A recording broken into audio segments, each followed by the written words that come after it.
Hello नमस्कार, मी Dhanashree house क्वीनमध्ये तुमचं खूप सारं स्वागत करते। आजचा दिवस तुम्हाला खूप छान आनंदात जाऊ देत, तुमच्या मनातल्या सगळ्या चांगल्या इच्छा स्वामी महाराज पूर्ण करू देत।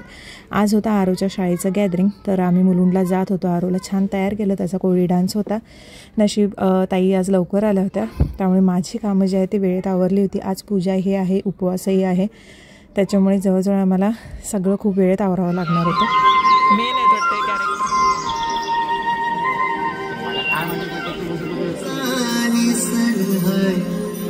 नारली पुनबच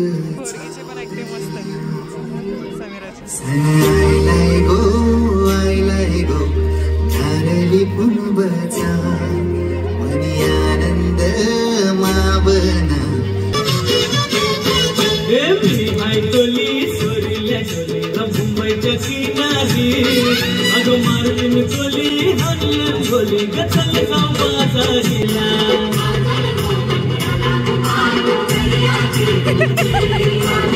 कोळी डान्स झालेला आहे।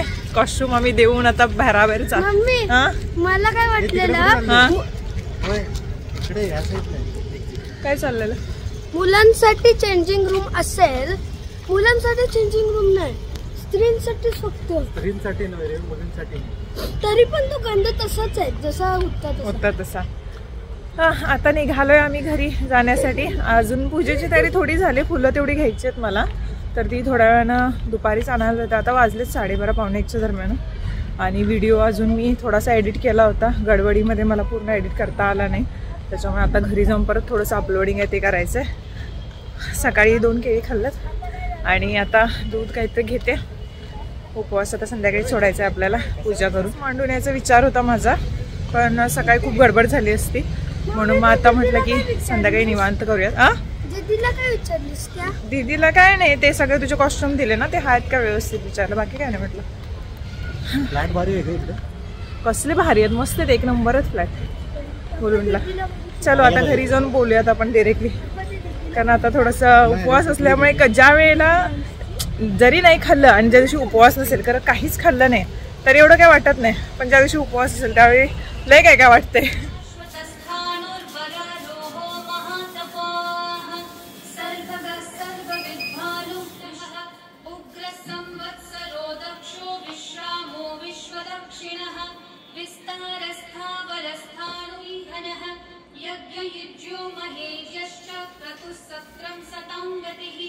सर्वदर्शी विमुक्तात्मा सर्वज्ञो ज्ञानमुत्तमं सुव्रतः सुमुखः सूक्ष्मः सुघोषः सुखदः मनोप्रियः महाकर्मो महाकर्मा महातेजाय सहस्रनाम तत्तुल्यं राम नाम वरानने श्रीराम राम रामेति रमे रामे मनोरमे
प्रॉपर दिसतो.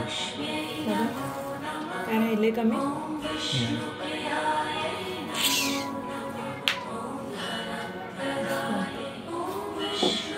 बघा तिथे पाठवून ठेवते काय पाठवून आहे बरोबर आहे. बरोबर ठेवलीस एकदम करेक्ट.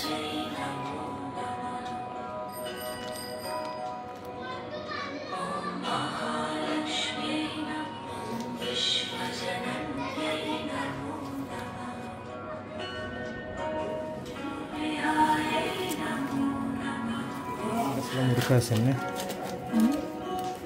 10 रुपयाचे 4 फुलं म्हणून मी तिथं ठेवली काय, आणि हे 30 रुपयाचे 8 फुलं घेऊन आलो.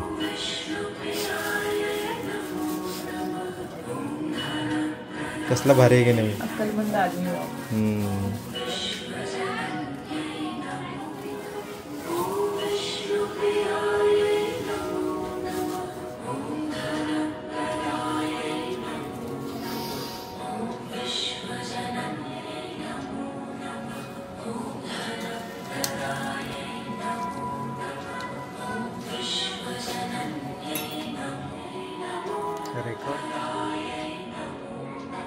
पूजा अगोदर मांडून घेतली, आता छान तयार झालेली आहे. ही साडी आपल्यापैकीच एका मैत्रिणीने पाठवली होती. डिटेल्स मी तिचे देईनच. छान आहे, मस्त चापसून चोपून अशी बसते व्यवस्थित साडी आणि मऊसूत आहे. ब्लाऊजही खूप छान आहे याचं. हे गाळ्यातलं सुद्धा जिथून घेतलेलं आहे त्याची इन्स्टा पेजची लिंक देईन मी. मस्त आहे खड्यांचं आणि चांगला आहे, ड्युरेबल आहे एकदम, मंगळसूत्र टाईपमध्ये थोडंसं.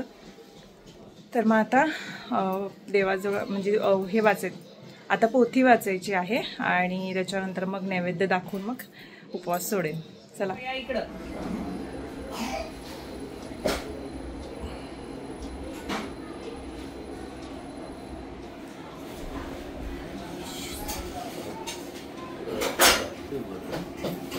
श्री गणेशाय नमः. श्री महालक्ष्मी नमः.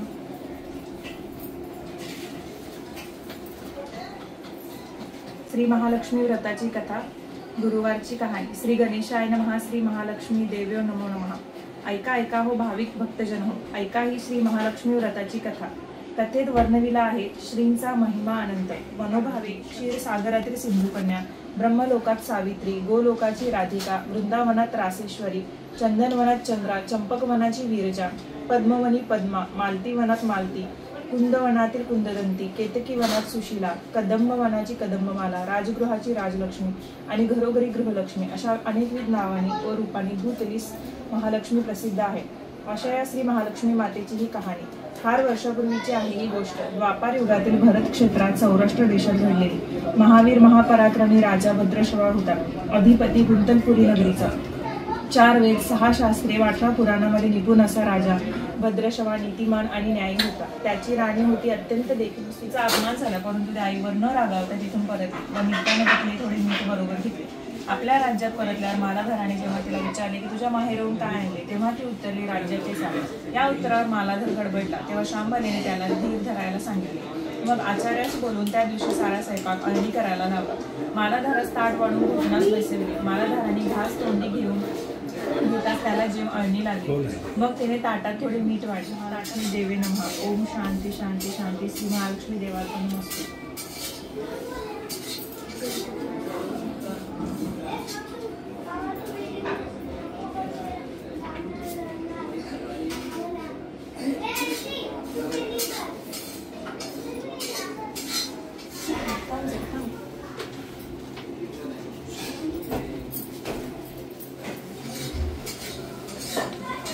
श्यामबाला, आज काय जेवण आळणी केलंय?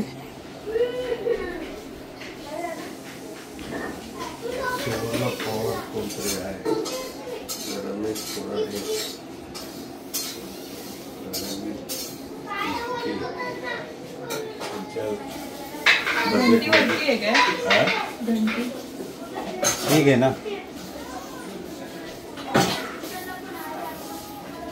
वाटती शिवटे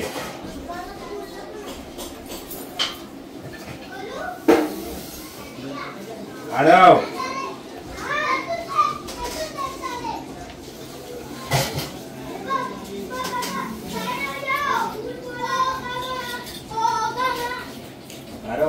मम्मी बनवली.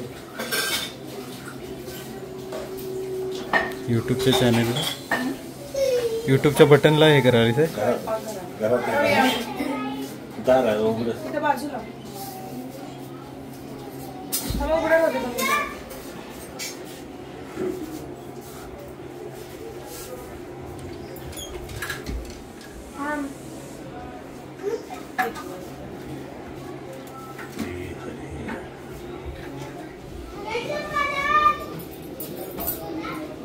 खीर करूया. बाकीचं स्वयंपाक करायचं झालेलं आहे. फक्त खीर तेवढी करायची आणि मग झालं. पूजा कंप्लीट झालेली आहे.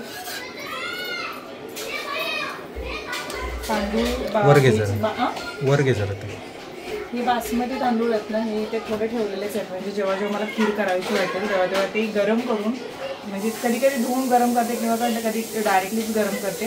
रव्यासारखे बारीक असते. आणि ही खीर मलाही खूप आवडते, देवीची आवडते, गणपती बाप्पांची आहे. त्यामुळे गणपती बाप्पांचं हे असेल तेव्हासुद्धा करते आणि देवीचा कोणता कार्यक्रम असेल तर तेव्हासुद्धा करते. आता याच्यामध्ये काय एकदम सिंपल. आणि हेच मला वाटते हॉटेलमध्ये ना काहीतरी नाव आपण घेतो ना, खातोय द काकी हॉटेलमध्ये गेल्यानंतर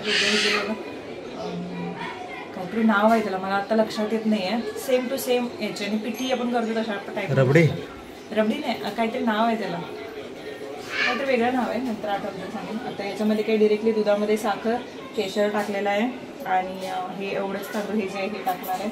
आणि ड्रायफ्रूट लाडू जो आहे तोच बारीक कुस्करून घेतला आहे, कारण याच्यामध्ये सगळंच आहे, सगळे ड्रायफ्रूट आणि सगळंच. तर ही आता खीर करून घेते पटकन, देवीला दाखवून जेवायचं. पण आजचा उपवास झाला, काही त्रास झाला नाही, कारण उपवासाने सहसा मला त्रास होतात नेहमी. काय माहीत, डोकं दुखायला लागतं, पित्त होतं. दुसऱ्या प्रेग्नन्सीनंतर म्हणजे उपवास सहनच होत नव्हते. पण आजच्या दिवशी कुठलाच त्रास झाला नाही. थोडंसं असं हे होतं, म्हणजे विकनेस थोडं वाटत होतं, पण एवढंसं एक्स्ट्रीम डोकं दुखणं वगैरे काहीच नाही. त्यामुळे बेस्ट छान झालं, मस्त. अजूनही काही भूक लागलेली नाही आहे. त्याच्यामुळे आता हे व्यवस्थित करून मग. आणि हे जर साडीचे डिटेल्स मी दिलेले आहेत तुम्हाला, परत विचारलं, काही जणी स्किप करून बघतो त्याच्यामुळे कळतच नाही. त्यामुळे मी डिटेल्स देईन याचे, तर तिथे तुम्ही साडी मागवू शकता. चला काय करूयात, देवीला दाखवत आणि नंतर जेवून. पूजा सगळी छान झाली, नैवेद्यही दाखवलं. हे व्रत जवळजवळ मला कळतही नाही तेव्हापासून मी बघते. माझी आई करताना, मम्मी करताना हे व्रत मी बघायची, तेव्हाही छान वाटायचं. मम्मीच्या सोबतीला साईडला बसून ही कथा आम्ही ऐकायचो. आणि त्याच्यानंतर मम्मीचं जेवण जे असायचं ते खूप छान असायचं. त्या दिवशीचं खूप गोडधोड मस्त करायची ती. तर ते मला आठवलं तेव्हाचे दिवस. आणि ही कथा जी मी वाचली होती तर ती सेम कथा आता तोंडपाठ झालेली आहे. आणि ते एक म्हणतात ना, देवीविषयी असलेल्या आपल्या श्रद्धा किंवा व्रत हे गोष्टी मनोभावे केल्यानंतर त्या आपसुकच देवीपर्यंत पोहोचतात. आपल्याला असं वाटतं की हे चुकलं की काय, ते राहिलं की काय, पण असं काही नाही. जेव्हा मनोभावे आपण पूजा करतो, मनात चांगले भाव ठेवून आपण एखाद्याची सेवाही असेल किंवा देवी देवतांची पूजाही असेल ती करतो, तर ती खरंच देवापर्यंत पोहोचते. त्यामुळे कोणत्याही पूजा करताना माझं तरी म्हणणं हेच असेल की मनात कोणत्याही अशी भीती ठेवू नका की हे आपलं चुकलं की काय, ह्यामुळे देव कोपेल की काय, असं काहीच नसतं. आपण देवांची लेकरं आहोत. त्याच्यामुळे आपण मनोभावाने ज्या काही गोष्टी करू, एखाद्याला मदत करणं असेल किंवा एखाद्याचं चांगलं करणं असेल, पूजासुद्धा मनोभावे करणं असेल, एखादं फूल जरी अर्पण केलं तरी तुमची पूजा पावते देवाला. त्याच्यामुळे कोणत्याही पूजा करताना तुम्ही अगदी निश्चिंत होऊन करत जा. मलासुद्धा ही पूजा, ह्या पूजेचं फळ तरी मला नेहमी मिळालेलंच आहे. आणि मला खरंच खूप छान वाटलं. आजची पूजा म्हणजे खूप मनापासून मी केलेली आहे. अगदी पूर्ण मन लावून मी सगळं सजवलं होतं. तुम्हाला कशी वाटली हे मला नक्की सांगा. लाईक, शेअर आणि सबस्क्राईब करायला विसरू नका. आजचा जो व्हिडिओ आहे तो इथेच संपतो. परत मी उद्या व्हिडिओमध्ये भेटते आणि लवकरच मी एक गोष्ट तुमच्याशी शेअर करणार आहे. तोपर्यंत बाय बाय.